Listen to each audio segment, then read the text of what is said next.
Hello, dear friends. This is Phone Support Channel. Before you start watching this video, please subscribe to the channel and give it a like. And also write your feedback in the comments if this video helps you, or if you have any questions. Thank you. In this video, I want to show and tell you how to delete your Facebook account in a couple seconds. To do this, you go into the app. Next, you click on the Settings button. Now in Settings, you select Account Center, and here you click on Personal Details. Then you click on this item, and here you select the item, deactivation or deletion. Then you select the account you need. Now you select the item, delete account. This item will help you delete the account permanently. Click Continue. Now agree that all linked pages will be deleted.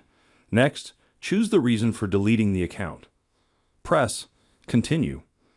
And at the end, as you can see, this is a very simple and quick way. Done. There is nothing complicated. If you like this video, put likes and subscribe to the channel.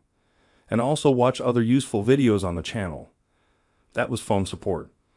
Bye, and also watch other useful videos on the channel. See you later.